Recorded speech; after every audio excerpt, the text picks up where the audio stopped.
پروردگار عالم ہمیں توفیق عطا فرمائے کہ ہم اپنی آخرت کی زیادہ سے زیادہ فکر کر لیں، ہم اپنی آخرت کی کھیتی اس دنیا میں رہ کے تیار کر لیں۔ اگر ہم زندگی چاہتے بھی ہیں کہ کچھ اور زیادہ زندگی مل جائے تو ہماری نیت یہ ہونی چاہیے کہ میں زیادہ سے زیادہ صلوات پڑھ لوں، میں زیادہ سے زیادہ قل ہو اللہ کا سورہ پڑھ لوں، زیادہ سے زیادہ قرآن کی تلاوت کر لوں، میں زیادہ سے زیادہ اپنا مال راہ خدا میں لٹا دوں، میں جتنا ہو سکے ساری نیکیوں کو سمیٹ لوں، زیادہ سے زیادہ نماز شب ادا کر سکوں۔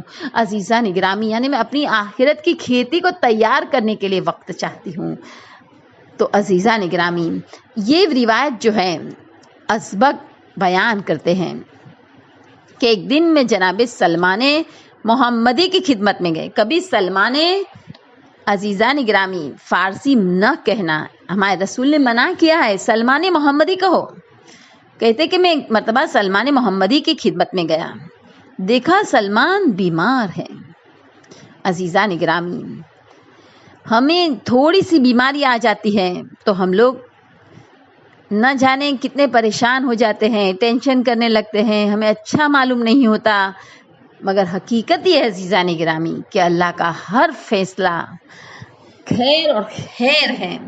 خود چوتھے امام کہتے پروردگار مجھے نہیں معلوم کہ میں کس بات کا زیادہ شکر ادا کروں، بیماری کا یا جو تو نے صحت دی تھی اس کا، یعنی کون سی چیز زیادہ شکر کے قابل ہے وہ نہیں جانتا۔ سوچے عزیز ہو، یعنی بیماری بھی کتنی بڑی نعمت ہے کہ انسان مستجاب الدعویٰ ہو جاتا ہے، بڑے بڑے گناہ اس کی پشت پر سے عزیزان گرامی اتار دیے جاتے ہیں۔ ایک رات کی بیماری 60 سال کے گناہ کو بخش دیتی ہے، اور اگر گناہ نہیں ہے تو یقیناً درجے بڑھنے والے ہیں۔ اب جناب سلمان 10ویں درجے پر فائز، سوچے کتنا تقویٰ ہے، مگر بیمار ہے۔ اور ازبق کہتے ہیں کہ میں ان کی بیماری کے زمانے میں ان کے پاس بار بار جاتا تھا، ان کی بیماری کم ہونے کے بجائے دن بدن جب بڑھنے لگی تو ایک دن انہوں نے مجھ سے کہا، ازبق، رسالت مآب صلی اللہ علیہ وسلم نے مجھ سے فرمایا ہے کہ جب تمہاری موت قریب آئیں گی تو ایک مرحوم تم سے بات کریں گے، اور میں اس بات سے واقف ہونا چاہتا ہوں ازبق کہ آیا میری وفات کا وقت قریب آ گیا ہے یا نہیں۔ اور عزیزان گرامی، جب جناب سلمان نے چاہا کہ ان کو قبرستان لے جایا جائے تو ساری تیاری کی گئی، اور عزیزان گرامی جناب سلمان چل کے نہیں جا سکتے تھے، لہٰذا ان کو ایک تختے پر سلا کے قبرستان لے جایا گیا۔ اور عزیزان گرامی، جناب سلمان محمدی مدائن کے قبرستان پہنچے ہیں تو جناب سلمان نے ان کے ساتھیوں سے کہا کہ میرا چہرہ قبلہ کی طرف موڑ دو۔ جب ان کے چہرے کو قبلے کی طرف موڑا گیا تو انہوں نے بلند آواز سے اپنی طاقت کو سمیٹ کر بلند آواز سے کہا، قبرستان کے مرحوموں سے مخاطب ہو کر کہا، قبرستان کے مردوں سے مخاطب ہو کر کہا کہ اے وہ لوگ، تم پر میرا سلام ہو۔ کوئی جواب نہیں ملا۔ جناب سلمان نے دوسری بار سلام کی اور کہا کہ میں تمہیں خداوند عظیم اور رسالت مآب صلی اللہ علیہ وسلم رسول کریم کا واسطہ دے کر کہتا ہوں کہ تم میں سے کوئی ایک میرے ساتھ بات کرو۔ میں رسالت مآب صلی اللہ علیہ وسلم کا آزاد کردہ مسلمان ہوں، اور مجھے اس حضرت نے خبر دی ہے کہ جب میری وفات کا وقت قریب ہوگا تو تم میں سے کوئی ایک مجھ سے بات کرے گا۔ عزیزان گرامی، قبرستان میں سناٹا ہے اور جناب سلمان ان سے کہہ رہے ہیں کہ مجھ سے بات کرو۔ اب قبر سے آواز آئی، السلام علیکم ورحمۃ اللہ وبرکاتہ، اور پھر کہا کہ اے لوگوں، تم جو مکان بنا رہے ہو وہ فانی ہیں۔ اللہ اکبر۔ میں یہاں رک کے عزیزان گرامی آپ کو ایک بات یاد دلا دوں، مکان بنانا اچھی چیز ہے، کوئی بری چیز نہیں ہے۔ خدا ہر ایک کو اپنا گھر عنایت کرے، 7ویں امام کا واسطہ دے کر اپنے رہنے کے لیے اس دنیا میں بھی گھر مانگو، مگر آخرت کے گھر کو بھول نہ جانا۔ ہمیشہ اس گھر میں رہ کر یاد رکھنا کہ میرا جنازہ اس گھر سے نکلنے والا ہے۔ تو یہ یہاں عزیزان گرامی یہ مردہ جناب سلمان سے کہہ رہا ہے کہ تم جو مکان بنا رہے ہو وہ فنا ہونے والے ہیں، پھر بھی تم دنیا میں بہت زیادہ مشغول ہو، ہم تمہاری باتوں کو سنتے ہیں اور بہت جلد ہم تمہیں اس کا جواب دیں گا، تم جو چاہو پوچھ سکتے ہو، خدا تم پر رحم کرے۔ اب جناب سلمان نے کہا کہ پہلے مجھے یہ بتا کہ تو جنتی ہے یا جہنمی ہے؟ عزیزان گرامی سب سے امپورٹنٹ سوال کر دیا جناب سلمان نے کہ تو جنتی ہے یا جہنمی ہے؟ اس مرنے والے نے اپنی قبر سے جواب دیا، اے سلمان، میں ان لوگوں میں سے ہوں کہ جس پر خدا نے مہربانی کی ہے، بخشش کی نوازش کی ہے اور جسے بہشت میں جگہ عنایت فرمائی ہے۔ عزیزان گرامی یقین رکھے اگر اللہ سبحانہ تعالیٰ عدل کے ذریعے جنت دے تو کوئی ایک بھی جنت میں نہیں جائے گا۔ جب رسالت مآب صلی اللہ علیہ وسلم نے یہ کہا تھا کہ اگر اللہ عدل سے کام لے تو کوئی بھی جنت میں نہیں جائے گا، تو پوچھنے والے نے ہمارے رسول سے پوچھا تھا، یا رسول اسلام کیا آپ بھی نہیں جائیں گے؟ ہمارے رسول رحمت للعالمین کی آنکھوں سے آنسو ٹپکنے لگے کہ نہیں، اگر اللہ عدل سے کام لے تو میں بھی جنت میں نہیں جاؤں گا۔ عزیزوں ہمیں سوچنا چاہیے کبھی بھی ہماری زندگی میں وہ لمحہ نہ آنے دے کہ جس دن میں اپنے اعمال کو زیادہ سمجھنے لگوں، یا میں اپنے گناہ کو کم سمجھنے لگوں، یا میں اپنی رائے کو پسند کرنے لگوں۔ نہیں عزیزان گرامی، خدا سے دعا کرے خدا خود پسندی کے عیب مجھے دکھا دے۔ ہاں اللہ اپنے فضل سے مجھے جنت دینا چاہے تو دے سکتا ہے، مگر اگر خدا عدل سے کام لے تو ہم کوئی بھی جنت میں نہیں جا سکتا۔ اب یہ مردہ یہی کہہ رہا ہے کہ اللہ نے اپنے فضل سے، کرم سے مجھے جنت میں جگہ عطا فرمائی ہے۔ اب جناب سلمان نے کہا مجھے موت کی کچھ حالات بیان کر کہ جب تیری موت آئی، جب تیری روح قبض ہوئی تو تجھے کتنی تکلیف ہوئی۔ اس نے جواب میں کہا کہ جناب سلمان سے کہ آپ جلدی نہ کریں، میں دھیرے دھیرے سب سنا رہا ہوں۔ پھر اس نے کہنا شروع کیا کہ جس طرح بدن کو کروٹ سے، کینچی سے کاٹا جائے اور بدن کو جو تکلیف ہوتی ہے اس سے زیادہ تکلیف جب میری روح میرے بدن سے الگ ہوئی اس وقت مجھے ہوئی ہے۔ اے سلمان، خدا کی مہربانی سے، خدا کے فضل سے، خدا کے کرم سے میں دنیا میں نیک اعمال انجام دیتا تھا۔ خدا نے جو بھی فرائض مجھ پر واجب کیے تھے، مجھ سے جتنا ہو سکتا تھا میں پوری کوشش کرتا تھا کہ اللہ کے حکم کی بجاوری میں کوئی کمی نہ رہ جائے۔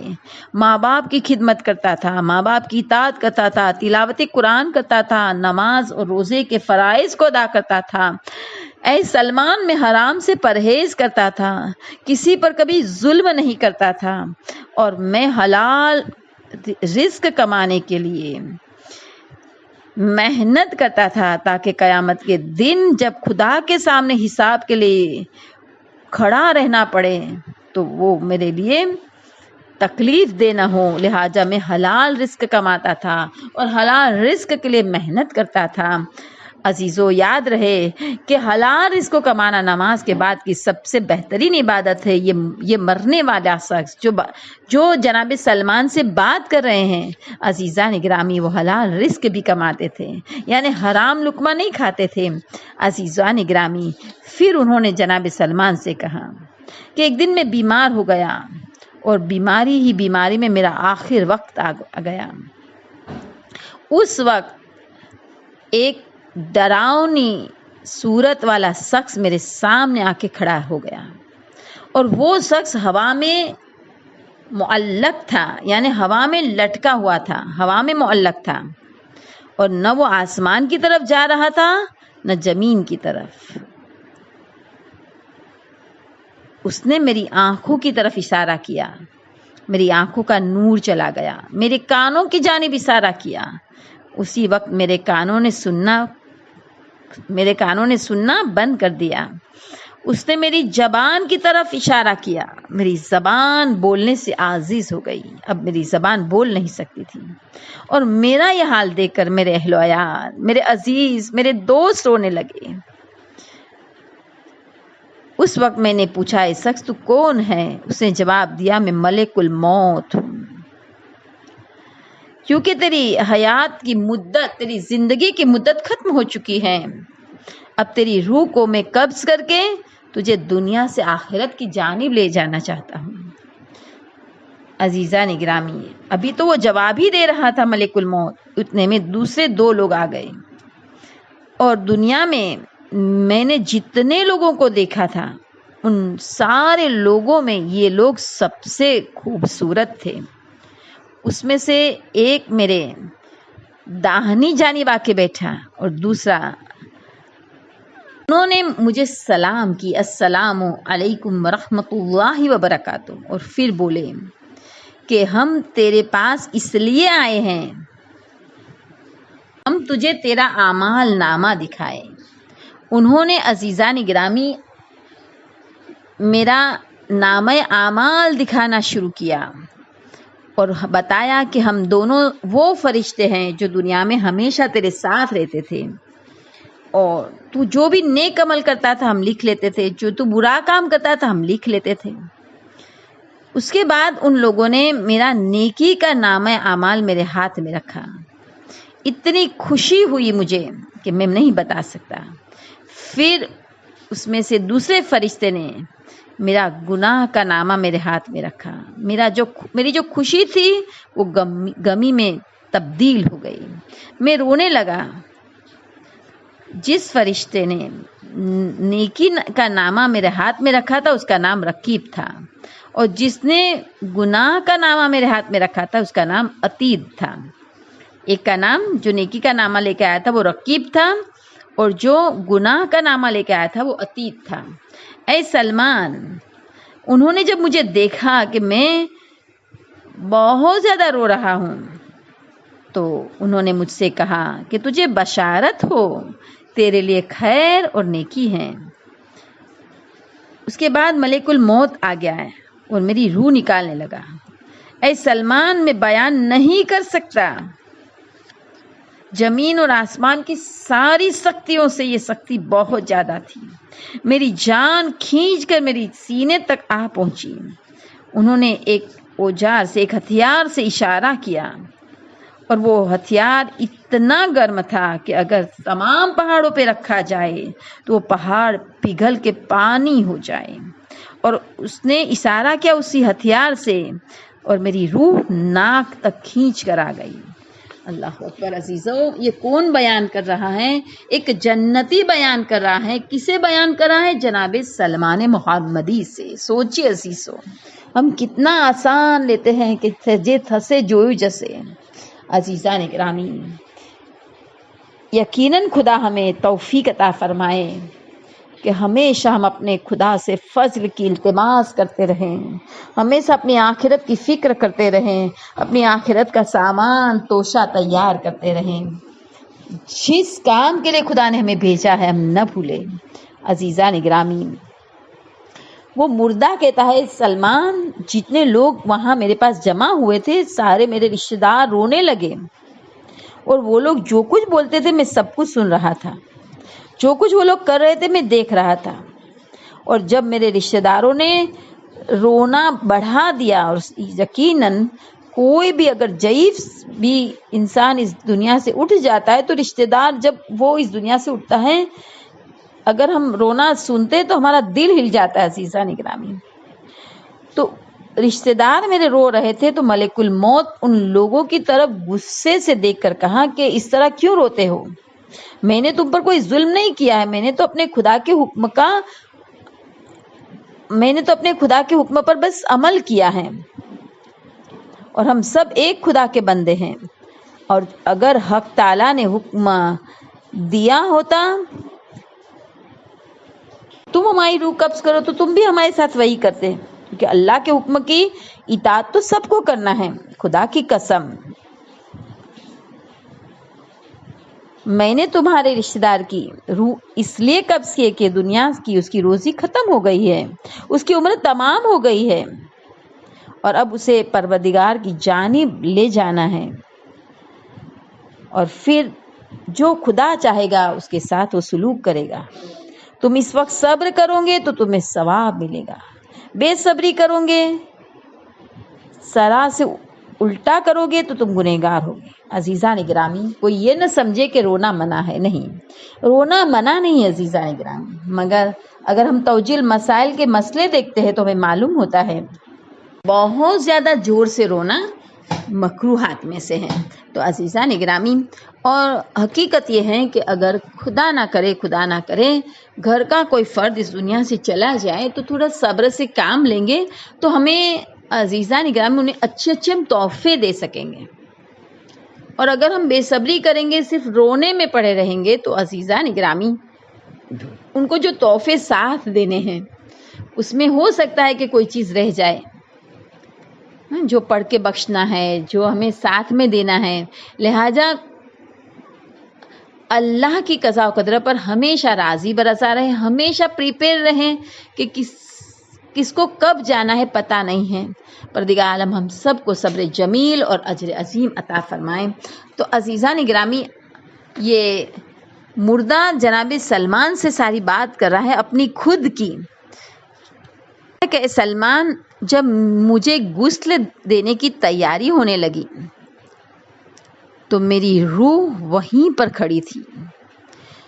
جب غسل دینے والے میرے بدن پر سے کپڑے اتار رہے تھے تو میری روح انہیں کہہ رہی تھی کہ اے بندے خدا، میرے اس نازک بدن کو غسل دیتے وقت ذرا نرمی سے کام لینا۔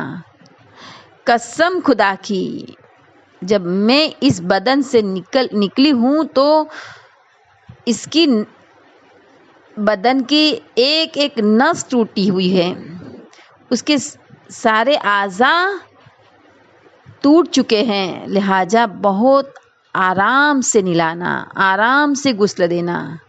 قسم خدا کی، وہ شخص کہتا ہے جو مرنے والا ہے جناب سلمان سے کہ قسم خدا کی، اگر کوئی غسل دینے والا روح کی یہ دردناک ندا سن لے تو غسل دینے کو تیار نہ ہو۔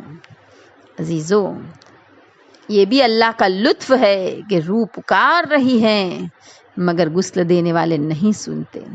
مگر عزیزان گرامی، جب ہم کو یہ معلوم ہو گیا تو ہم اگر غسل دیتے تو ہم ضرور کوشش کریں گے کہ ہم آرام سے غسل دے تاکہ کم سے کم ایذا ہو۔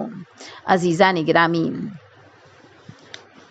ہو گیا، کفن ہو گیا، حنوط ہو گیا، سب کچھ ہو گیا، بس وہ کہتا ہے مردہ، اے سلمان، بس یہی میری دنیا سے آخرت کی طرف روانہ ہونے کا تحفہ تھا، دنیا سے ملنا تھا، بس اتنا ہی کہ کفن ملا، غسل دیا گیا، مجھے حنوط دیا گیا اور میں اپنی آخرت کی سفر کے لیے تیار ہو گیا۔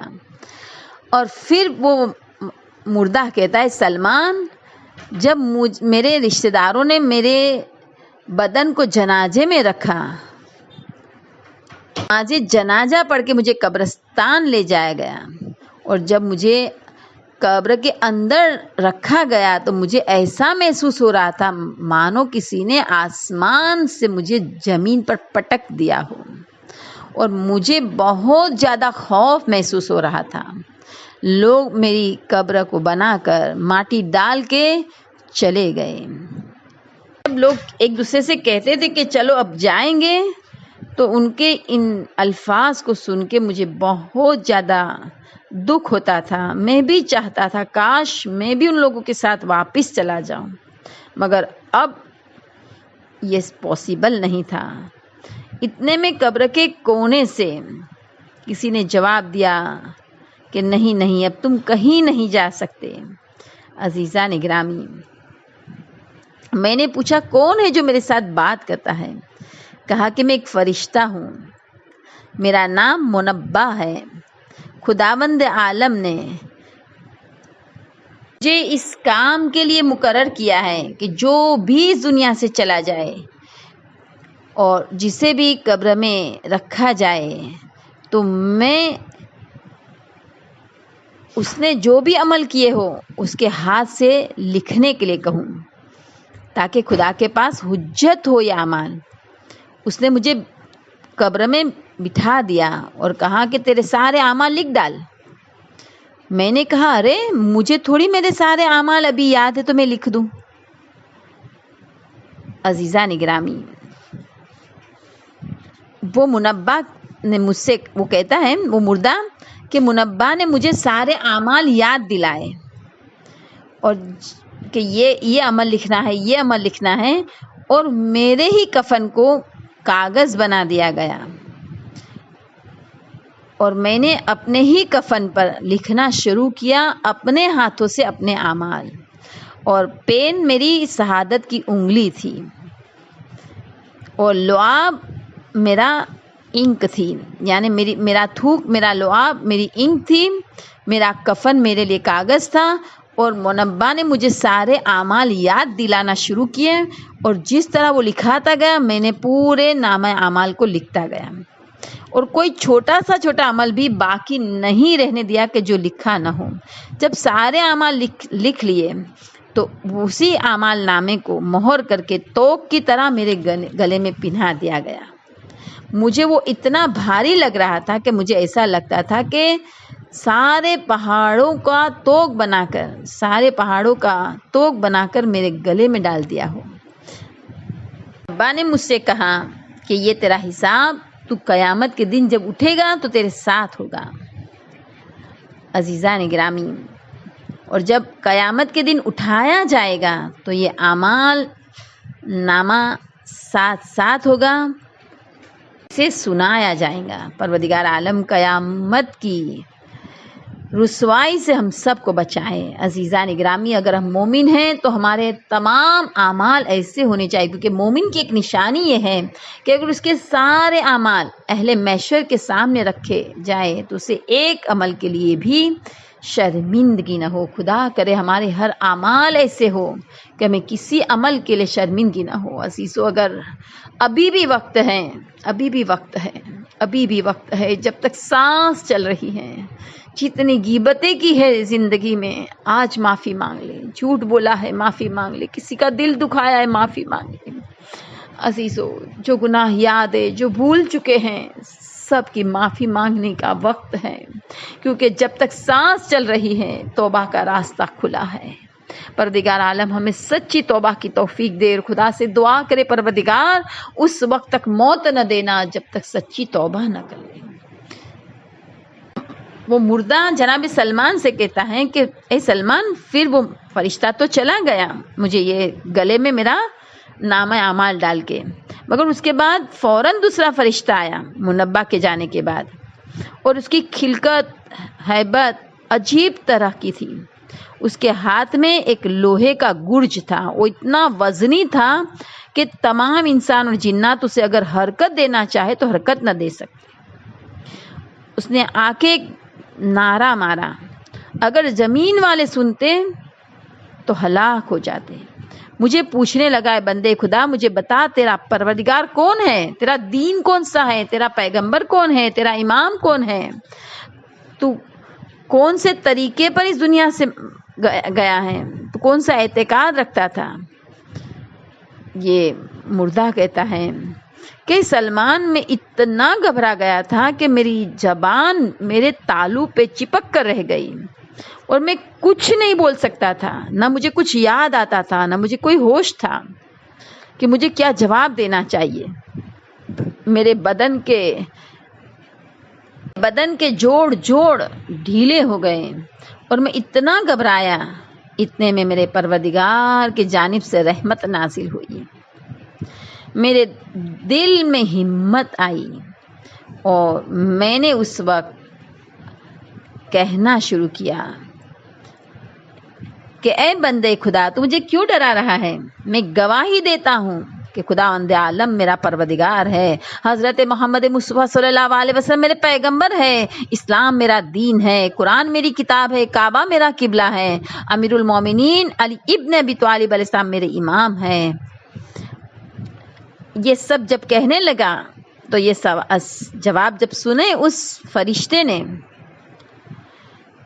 کے بعد میں نے جب شہادت کا کلمہ پڑھا، لا الہ الا اللہ محمد الرسول اللہ علیہ ولی اللہ، اور میں نے عزیزوں سارے میرے وہ کہتا ہے مردہ جناب سلمان کو کہ میں نے سارے عقائد بھی اسے بیان کر دیے، تو اس نے کہا کہ بندے خدا تجھے نجات اور سلامتی کی بشارت ہو کہ تو نجات یافتہ ہے۔ اتنا کہہ کے وہ فرشتہ چلا گیا۔ جب چلا گیا تو اس سے بھی زیادہ خطرناک فرشتہ آیا کہ جس کو دیکھ کر میرے سارے بدن کے اعضاء ایسے ہو گئے کہ نہ میں بول سکتا تھا نہ ہل سکتا تھا، اور میری عقل کام نہیں کر رہی تھی، اور اس کے پوچھے ہوئے سوال کا میں کوئی جواب نہیں دے سکتا تھا۔ اتنے میں اللہ کی رحمت مجھ پہ نازل ہوئی، میرا خوف دور ہوا اور مجھے توفیق ہوئی، اور میں نے اس کے سوالوں کے صحیح جواب دے دیے۔ جوابوں میں نے بتایا کہ اے بندے خدا، میں گواہی دیتا ہوں کہ خدا ایک ہے اور اس کے سوا کوئی خدا نہیں، اور میں گواہی دیتا ہوں کہ اس کا کوئی شریک نہیں۔ میں گواہی دیتا ہوں کہ حضرت محمد مصطفیٰ صلی اللہ علیہ وسلم اس کے رسول ہے اور ان کے بندے ہیں، اور میں گواہی دیتا ہوں کہ بہشت حق ہے، عذاب قبر حق ہے، پل صراط حق ہے، میزان حق ہے، حساب حق ہے، منکر نکیر کے سوال لو جواب حق ہے، قبر سے باہر آنا حق ہے، سب حق ہے، اور اسی طرح جنت حق ہے اور اس کی تمام نعمتیں حق ہیں، قیامت آنے والی ہے، اس میں کوئی بھی شبہ نہیں ہے، اور جو لوگ مر چکے ہیں اللہ سبحانہ تعالیٰ انہیں پھر زندہ کرے گا۔ یہ سن کر نکیر نے کہا اے بندے خدا، تجھے ایسی نعمتوں کی بشارت ہو کہ جو کبھی بھی زائل ہونے والی نہیں ہے۔ پھر اس نے مجھے قبر میں سلا دیا اور کہا کہ تو اس طرح سو کہ جیسے دلہا اپنے دلہن کے پاس ہوتا ہے۔ اس کے بعد اس نے میرے سرہانے ایک بہشت کی کھڑکی کو کھول دیا اور میرے پینتی کی جانب، میری قبر کی پینتی کی جانب دوزخ کی ایک کھڑکی کو کھول دیا اور کہا کہ اے بندے خدا، بہشت کی کھڑکی کی طرف نظر کر کے تجھے کیسی کیسی نعمتیں ملنے والی ہیں، اور پھر دوزخ کی کھڑکی کی طرف نظر کر کے کیسے کیسے عذاب سے خدا نے تجھے نجات دی ہے۔ اور یہ کہہ کر پھر اس نے دوزخ کی کھڑکی کو بند کیا اور بہشت کی کھڑکی کو جیسے کھلی تھی ویسے کھلی رہنے دیا، میری قبر کو کشادہ کر دیا۔ سلمان محمدی اس کھڑکی کو جو وہ کھول کے گیا ہے، ہر وقت دل پسند خوشبو آتی رہتی ہے۔ پھر اس نے بہت بہترین میسج دیا ہے عزیزوں کہ 3 چیزیں میں نے ایسی دیکھی کہ اس سے بہتر کوئی چیز کو خدا دوست نہیں رکھتا۔ ایک جس کا بہت زیادہ اجر ہے، وہ یہ تھی کہ جب وہ راتیں ہوں کہ جس میں ٹھنڈ بہت پڑ رہی ہو، اس وقت نماز کو ادا کرنا۔ دوسرا بہت زیادہ گرمی کے دنوں میں روزہ رکھنا، اور تیسرا صدقہ کہ اگر داہنے ہاتھ سے دیا جائے، رائٹ ہینڈ سے دیا جائے تو لیفٹ کو پتہ نہ چلے۔ یہ 3 چیزیں میں نے ایسی دیکھی کہ ان 3 چیزوں کو خدا اتنا زیادہ دوست رکھتا ہے سلمان، کہ ان 3 چیزوں سے زیادہ خدا کسی کو دوست نہیں رکھتا۔ ایسا صدقہ کہ رائٹ ہینڈ سے دے تو لیفٹ کو پتہ نہ چلے، ایسی نماز جو ٹھنڈی کی راتوں میں پڑھی گئی ہو، ایسے روزے جو گرمی کے دنوں میں رکھے گئے ہو۔ کہہ کے وہ میت چپ ہو گئی۔ عزیزان گرامی، اب جناب سلمان نے کہا بٹھا دو۔ جناب سلمان کو بٹھایا گیا، آسمان کی طرف نظر کی، ایک دعا پڑھے اور کلمہ شہادتین پڑھے۔ عزیزو، اگر آخری کلمہ لا الہ الا اللہ ہو تو نجات ہے۔ عزیزان گرامی، جناب سلمان سے پوچھا تمہیں غسل کون دے گا؟ کہا کہ جس بلند ہستی نے رسالت مآب کو غسل دیا ہے وہی مجھے بھی غسل دے گا۔ کہا تم کیسے بات کر رہے، تم تو مدائن میں ہو اور مولا کائنات تو مدینے میں ہے۔ جناب سلمان نے کہا کہ جب میں اس دنیا سے چلا جاؤں، اور اے جادان، جب تو میرا